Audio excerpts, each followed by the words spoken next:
What's up, friends and family? Anybody out there in the diaspora?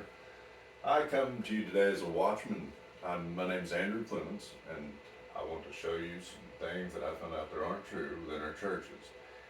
And I may get some bad feedback over this from some of my friends and family, and that's okay. I'm not here to try to win you over by flatteries. I'm just going to try to go through this as best I can and tell you what I've found in my research. So I'm just going to start right off with the first issue, which is Pauline Theology. And some of the first two issues here are Abrogation of the Mosaic Law and the defiance of the Jerusalem Council. These are two extremely serious issues. Probably the most important. If you don't watch any of the rest of the whole video, if you just watch these first 2 points, that would get you in much better shape than you likely are now if you're going to the many Pauline churches throughout the country. And now I'm not saying that they're operating under malicious intent. Many of them have been trained from their youth, just as I was, to believe these things, and it's a very sophisticated network that proliferates these teachings. Alright, so I'll just get started. Abrogation of the Mosaic Law and defiance of the Jerusalem Council. Acts 21:21. James, the brother of Jesus, confronts Paul. He says, "They have been informed that you teach all the Jews who live among the Gentiles to turn away from Moses, telling them not to circumcise their children or live according to the customs." So the turn away from Moses here is translated from these words, which literally in the Greek mean apostasy, you teach from Moses.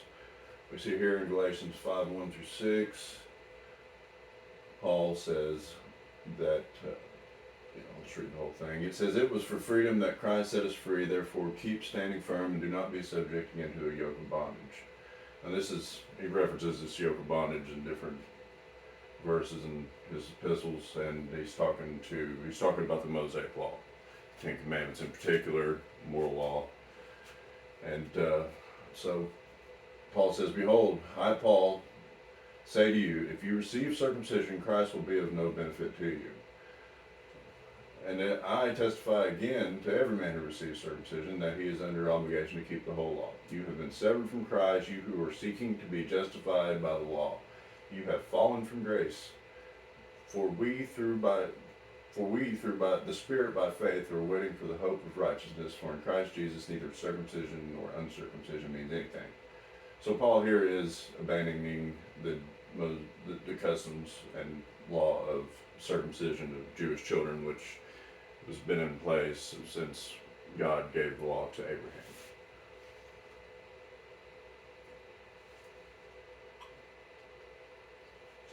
"Wherefore my sentence is that we trouble not them which from among the Gentiles are turned to God, but that we write unto them that they stay from pollution of idols, and from fornication, and from things that are strangled from blood. For Moses of old time hath in every city that preach him, being read in the synagogues every Sabbath day."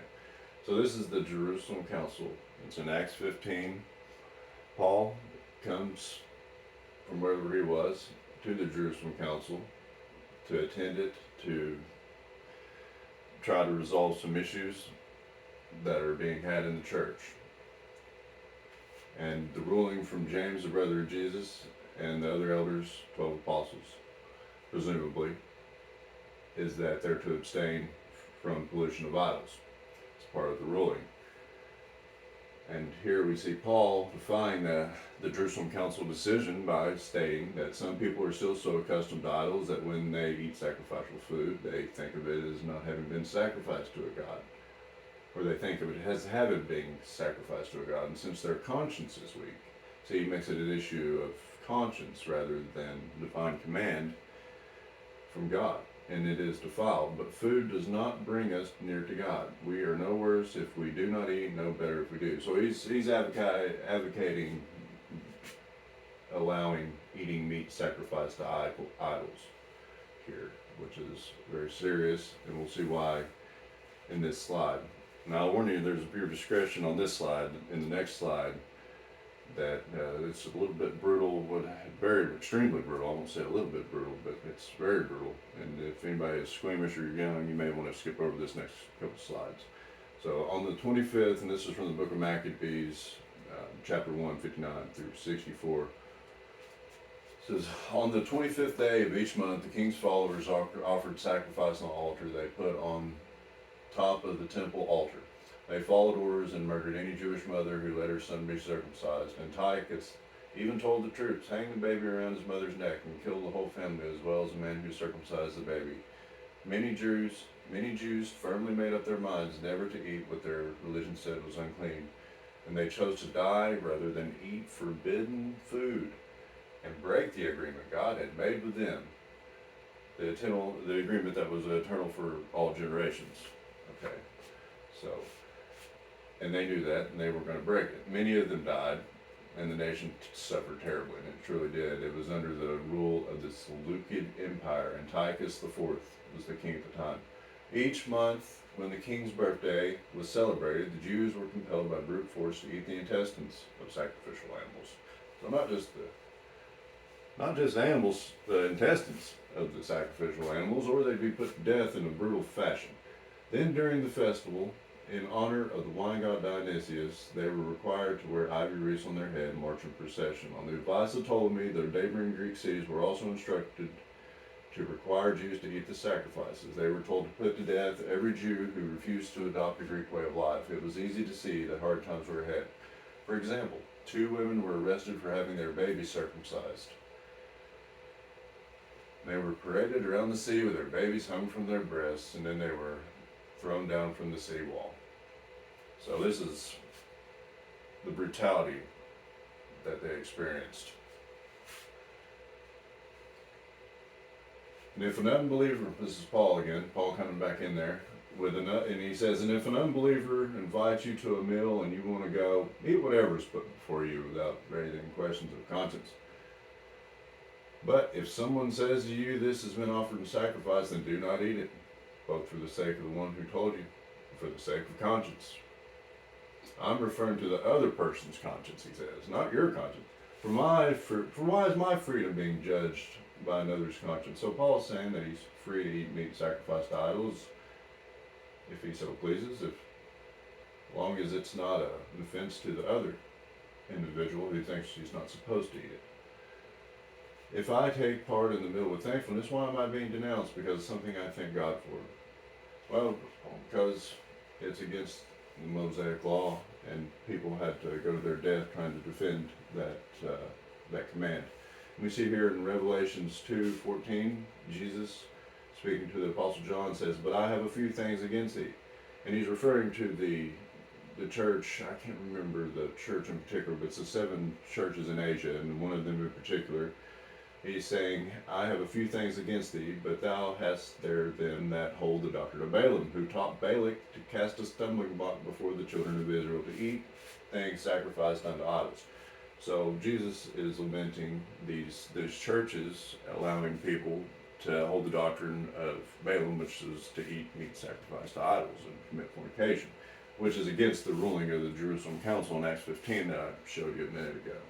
And we also have the brother of Jesus referring to this, and he says, in the very same way that on the strength of their dreams, these ungodly people pollute their bodies, reject authority, and heap abuse on the celestial beings. So, we're going to go here into the abrogation of the Mosaic law, and Paul is referring to the Mosaic law here. He says, blotting out the handwriting of ordinances that was against us, which was contrary to us, and took it out of the way, nailing it to the cross. So Paul is saying that the Mosaic law was done away with when Jesus was crucified, and that we are no longer obligated to keep the Mosaic law, as Jew or Gentile, is what he's saying. For Christ is the end of the law, for righteousness to everyone who believes. Now, he doesn't make any separation of Jew and Gentile here. He will say that there is no more Jew and Gentile, according to Paul. But according to God's law, there is a separation of Jew and Gentile, even to this very day, and will be until the culmination of the end of the world in the last day.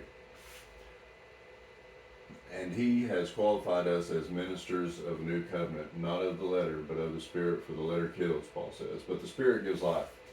Now, if the ministry of death, goes so audacious as to call the Mosaic law the ministry of death, which was engraved in letters of stone, and we all know that God was the one that engraved the letters on the stone of the Ten Commandments when he gave them to Moses.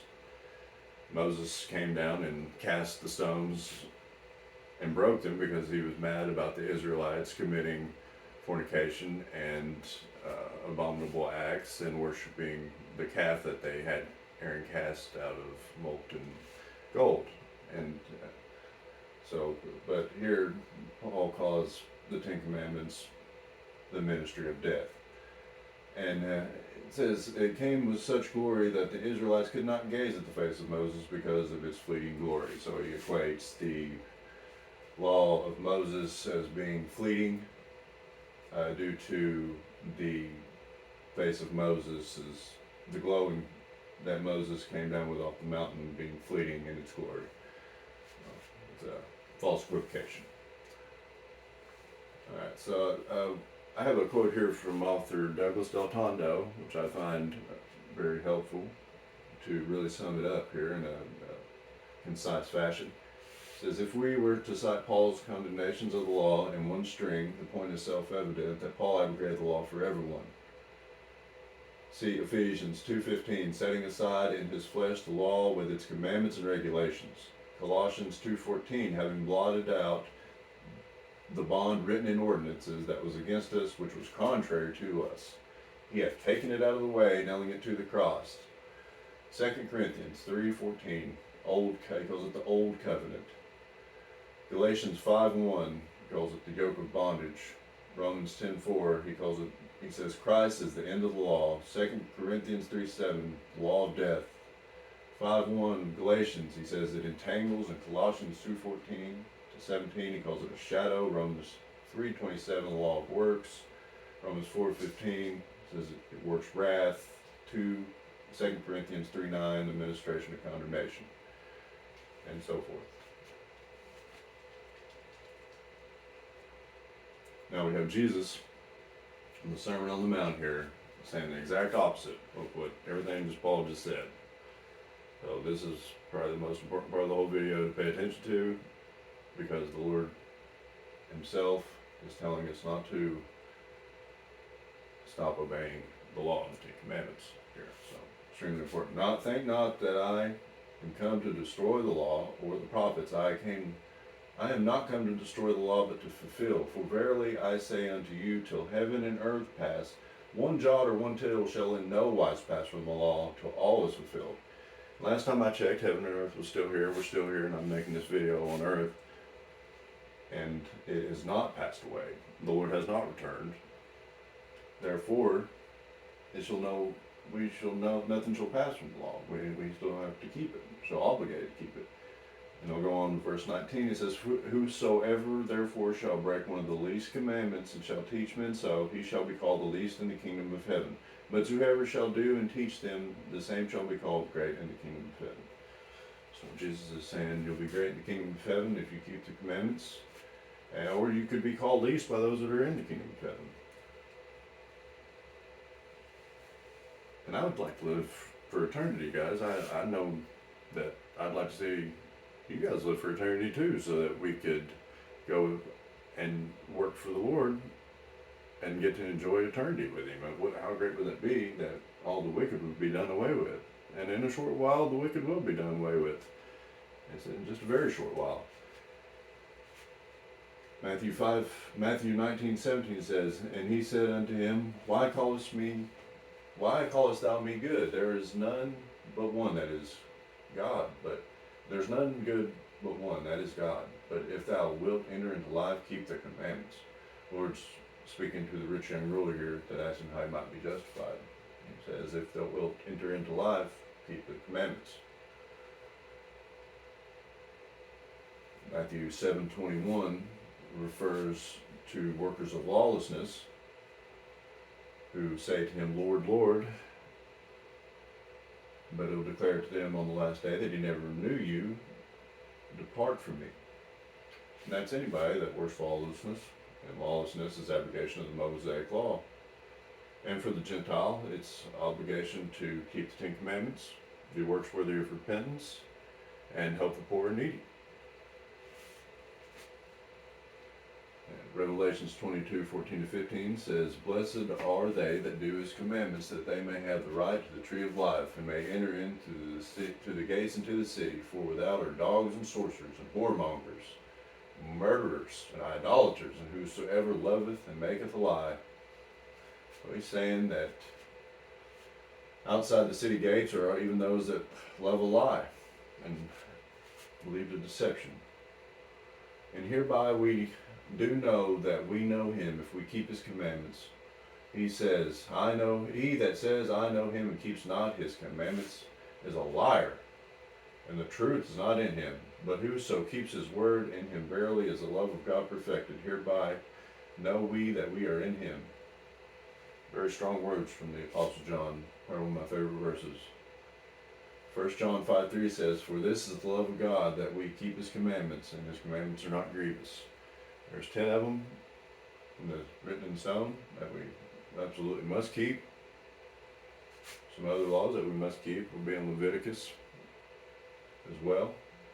These are common sense laws for the most part, and you might ought to know not to do them by now, just off of civic law even is based off a lot of those laws. And so I'll just keep continuing here. So in Ephesians 2:8-9, Paul's saying, and we're going into the issue of a works-based salvation versus a faith alone salvation. So a lot of people argue that faith alone is all that's necessary for salvation.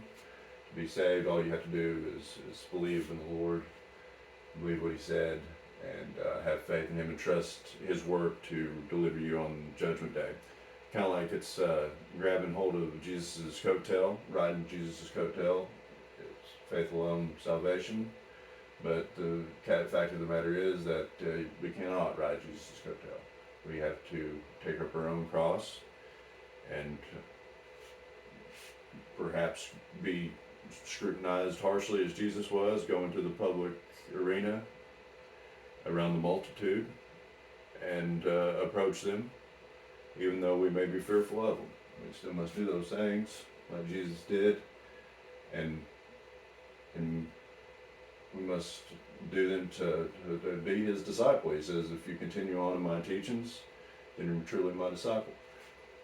Paul says, "For by grace you are saved through faith, and not of yourselves. It is the gift of God, not of works, lest any man should boast."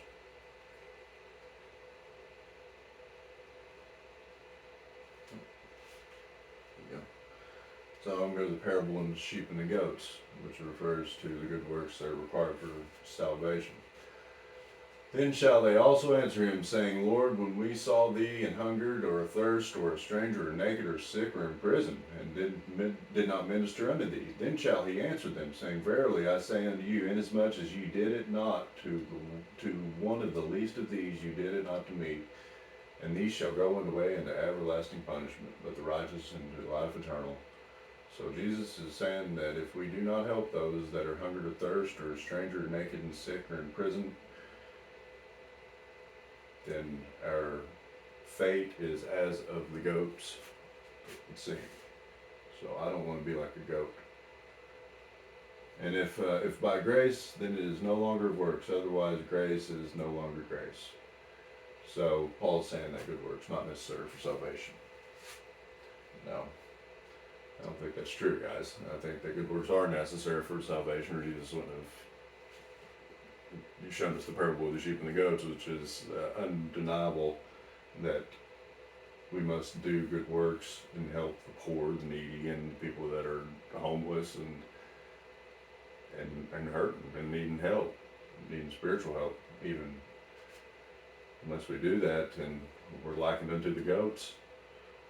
And it says in Revelation 20:12, "And I saw the dead, small and great, stand before God, and the books were opened, and another book was opened, which is the book of life.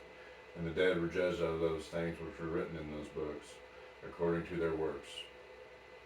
So it says here we'll be judged by our works.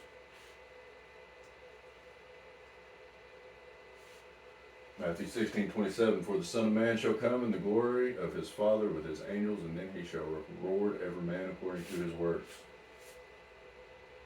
It's more proof that we're going to be judged by our works, guys. For if Abraham were justified by his works, he hath whereof to glory, but not before God. What does Scripture say? Abraham believed God, and was credited to him as righteousness. Now to the one who works, wages are not credited as a gift, but as an obligation. However, to the one who does not work, but trusts God, God who justifies the ungodly, their faith is credited as righteousness. Romans 4:3-5.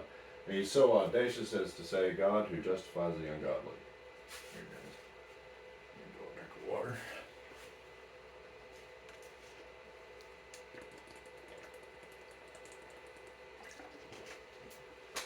But God doesn't justify the ungodly, as we'll see in just a second.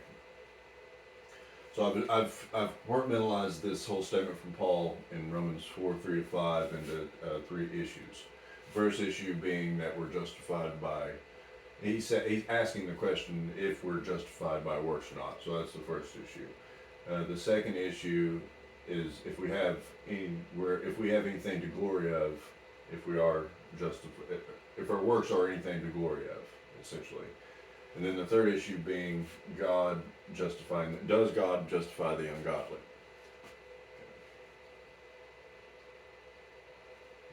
First issue, I list James 2:20-26. James is quite explicit here. He says, was not our father Abraham justified by works? This is a rhetorical question, by the way. It says, when he had offered Isaac, his son upon the altar, seest thou faith wrought with his works? And by works was faith made perfect. And the scripture was fulfilled that says, Abraham believed God, and it was credited to him as righteousness. And he was called a friend of God. You see that how by works a man is justified. Very explicit that works, a man is justified by his works, and not by faith only. Likewise, also was not Rahab the harlot justified by works when she had received the messengers, and had sent them out another way?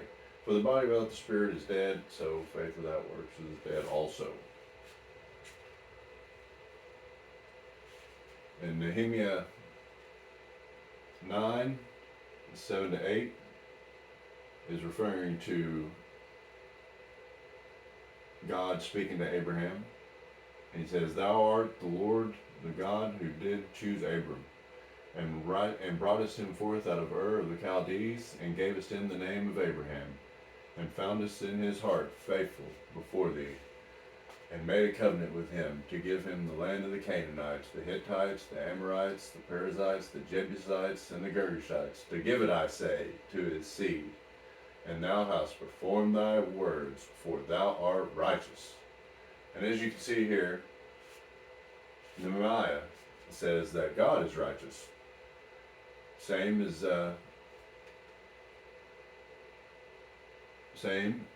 as we see right here, where it says Abraham believed God, and it was credited to him as righteousness. Abraham, this is referring to God, referring to God as righteous, not the other way around. See, they'll try to say that Abraham was being referred to as righteous by God, but that's not the case. It's a translation error, and what it's actually saying is the same thing that Nehemiah is saying here, and he's calling God righteous.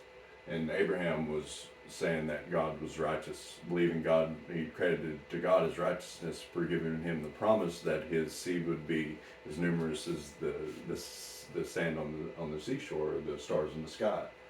So that's Abraham counting God as righteous. So Paul apparently misinterprets this and bases his faith alone doctrine on that whole issue with Genesis 15:6. And we go to issue 2 here. It says, let your light shine before men, that they may see your good works, and glorify your Father which is in heaven. So we can see here that good works do glorify your Father in heaven. And Paul asks the question, for Oh, he asked the question. There it is. And he said, "He have whereof to glory, but not before God." But we do have glory before God for our good works, as we can see here in Matthew 5:16 in the Sermon on the Mount that Jesus spoke from his own lips. And we'll go on to issue 3. He said, and this is about God justifying the wicked. And we use 2 proof texts here to prove that God does not justify the wicked. Very simple. He says, "He that justified the wicked and he that condemneth the just, even they both are an abomination to the Lord." Proverbs 17:15. "Keep thee far from false matter, and the innocent and righteous slay thou not, for I will not justify the wicked." And he will not justify the wicked, lest you repent from your wickedness. "Know ye therefore that they which are of faith, and the same were the children of Abraham, and the scripture foreseeing that God would justify the heathen through faith, preach therefore the gospel unto Abraham, saying, In thee all nations shall be blessed, so that they will be of the faith of Abraham, or blessed with faithful Abraham." Here's Paul just trying to connect faith aloneism to Abraham calling God righteous, for promising him that his seed would be as numerous as the sand on the seashore. Okay, so we're going to move on now to issue number 3, the Pauline Theology side. It's Romans 16:10-11. And the verse goes as so. It says, "Salute them which are of Aristobulus' household, salute Herodian my kinsman." So, most people don't know who Aristobulus is, but Aristobulus, or Aristobulus, however you want to say it, is the father of Herodias. And Herodias had John the Baptist beheaded. Okay, so I think it's Aristobulus IV, and Paul says he would like to salute Aristobulus' household here. And he also says, "Salute Herodian my kinsman." And Herodian just means little Herod, so probably one of Herod's sons. They were tetrarchs in Judea at the time after Herod the Great died. And so this goes on for more proof that Paul was a member of the Herodian dynasty, or at least affiliated with the Herodian dynasty. We're assuming that he was a Herodian himself, though, due to this issue and the next couple issues here. It says, "In Damascus, the governor under King Aretas, kept the city of Damascus with a garrison, desirous to apprehend me, and through a window in a basket I was let down by a wall and escaped his hands." So he's talking about escaping King Aretas of Nabatea. And King Aretas, the reason that King Aretas was desirous to apprehend Paul is because King Aretas' daughter was married to Herod before he divorced her and married his cousin, and the brother of or his wife's brother, Herodias. And Aretas' daughter ran back to him, lamenting the fact that she was divorced by Herod. And King Aretas went on the warpath, trying to apprehend and kill any Herodian he could get his hands on. Paul here has to flee, so we kind of put 2 and 2 together there and assume that Paul is fleeing due to King Aretas being on the warpath. And so another thing about the Herodians is they were given citizenship to Rome when it was either when Herod came into power or his father came into power, Antipater. They were given permanent Roman citizenship for them and their direct descendants. And Paul is stating here that he is a Roman citizen. So just another piece of the puzzle put together to show that Paul is a member of the Herodian dynasty. It says, "And the keeper of the prison told this saying to Paul, The magistrates have sent to let you go. Now therefore depart and go in peace. But Paul said unto them, They have beaten us openly uncondemned, being Romans, and have cast us into prison, and now do they thrust us out privily. Nay, verily, but let them come themselves and fetch us out. And the sergeants told these words unto the magistrates, and they feared when they heard that they were Romans. So it's a quite unusual thing to be a Jew and a Roman citizen. Paul, of course, tells us that he's of the tribe of Benjamin and claims to be a Jew, and we have no reason not to believe him. And as they bound him with thongs, Paul said unto the centurion that stood by, Is it lawful for you to scourge a man that is a Roman, and uncondemned? When the centurion heard that, he went and told the chief captain, saying, Take heed what thou doest, for this man's a Roman. Then the chief captain came and said unto thee, Tell me, art thou a Roman? And Paul said, Yeah, I am.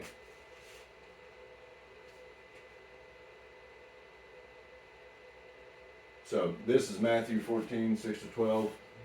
But when Herod's birthday was kept, and this is showing the going-ons within the Herodian dynasty during the time of Jesus and what took place. It says, But when Herod's birthday was kept, the daughter of Herodias danced before them and pleased Herod, whereupon he promised with an oath to give her whatsoever she would ask. And she, being before instructed of her mother, her mother is Herodias, said, Give me here John the Baptist's head in a charger. And the king was sorry. Nevertheless, for those sake, and them that would sit with him at meat, he commanded it to be given to her. And he sent and beheaded John in prison. And his head was brought in a charger and given to the damsel, and she brought it to her mother. And her disciples and his disciples came, took the body and buried it, and went and told Jesus. So you can see the Herodian dynasty is a hot mess. They've done quite a large amount of evil to Jesus and to John the Baptist. They tried to, Herod the Great tried to have all the babies killed in Judea to try to slew Jesus, the Messiah. Then his 4 sons. This is Herod Antipas. He was one of the tetrarchs of Judea. It was split into 4 tetrarchies, or tetrarchy, after Herod the Great died and ruled by his sons, one of which was Herod Antipas, which is referred to here. So we're going to move on to the next issue, which shows that Paul was a Pharisee, and the issues with trusting the Pharisaic doctrines. So we'll see where Jesus warns us about being aware of Pharisees, and that we ought not listen to them. And Paul says here that he is a Pharisee, you can see. And Matthew in 23, verses 23 to 24 says, Woe unto you, scribes and Pharisees, hypocrites! For you pay the tithe of mint and anise and cumin, and have omitted the weightier matters of the law. Judgment, now doesn't that sound like Paul omitting the weightier matters of the law? Judgment, mercy, and faithfulness, these ought ye to have done, and not leave the other undone. Ye blind guides, which strain at the gnat and swallow a camel. So this is a reflection of our modern day churches. If you ask me, they focus on the tithe. You'll hear them trying to garner money for the tithe quite often, and they'll also neglect the weightier matters of the law for Pauline Theology and faith aloneism, and so in line, and even go so far as to say that works are not necessary for salvation. It's not necessary to obey the 10 Commandments, but it is necessary to obey the commandments for both the Jew and the Gentile. Now, it's important to note also that the Jew is under a stricter set of commandments than the Gentile is. There are specific places in the Old Testament that say it's for the sons of Israel, and it delegates between the two. And there's even a stricter set of laws that are on the Levites, and they're even more strictly to adhere to another set of laws. You'll hear that, in your churches, that if you try to follow the law, you have to keep 613 commandments as a Gentile. But this isn't true. There's not near that many. Not even close. So that's actually from Pharisaic doctrine. It comes from the Talmud. So which is called the oral. They call the oral law Talmud. So It's a good thing to know. Paul here is saying, but when Paul perceived that the one part were Sadducees and the other Pharisees, he cried out in the council, Men and brethren, I am a Pharisee, the son of a Pharisee, and of the hope and resurrection of the dead I am called into question. He's stating unabashedly that he is a Pharisee, and this is after his alleged conversion experience in Acts 9:22 and 26.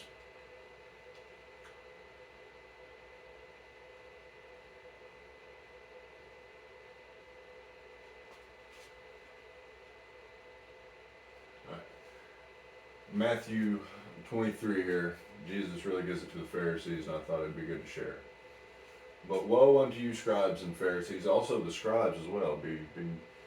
Beware of the scribes, and everybody will tell you that the Bibles in a lot of churches will state in their about section that the Bible is infallible, which means it doesn't contain any mistakes. And Jesus is saying, beware of the scribes. So be careful who you listen to about that one. But woe unto you, scribes and Pharisees, hypocrites, for ye shut up the kingdom of heaven against men. For ye neither go in yourselves, neither suffer them that are going in, or that are entering to go in. Woe unto you, scribes and Pharisees, hypocrites, for you devour widows' houses, and for a pretense make long prayer. Therefore ye shall receive the greater condemnation. Woe unto you, scribes and Pharisees, hypocrites! For you compass sea and land to make one proselyte, and when he is made, ye make him twofold more the child of hell than yourselves. Woe unto you, scribes and Pharisees, hypocrites! For you are like unto whited sepulchres, which indeed appear beautiful outward, but are within full of dead men's bones and all uncleanness. Even so ye also outwardly appear righteous unto men, but within you are full of hypocrisy and iniquity. Ye serpents, you generation of vipers, how can you escape the damnation of hell?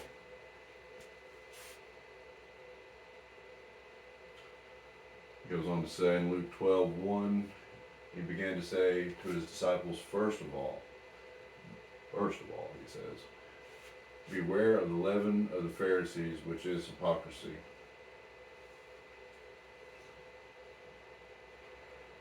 We have Paul here saying, to the Jews I became like a Jew, to win the Jews, and to those under the law, I became like one under the law, though I myself am not under the law, so as to win those under the law.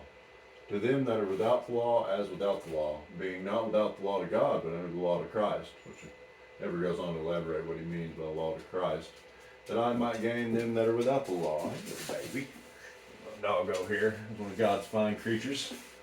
You wanna say hey? Yeah. You wanna say hey?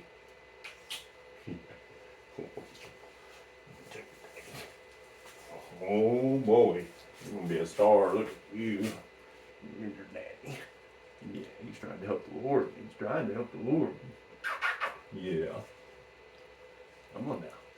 I'll take you out here in just a minute. Alright. Alright. So he says, I made all things to all men. That's about the most, if you're made all things to all men, you can't stand but be a hypocrite. And the definition of a hypocrite is a person who puts on a false appearance of virtue or religion. A person who acts in contradiction to his or her stated beliefs. Jesus says, beware, Pharisees, they're hypocrites. So this brings us to the next issue, which is the virgin birth.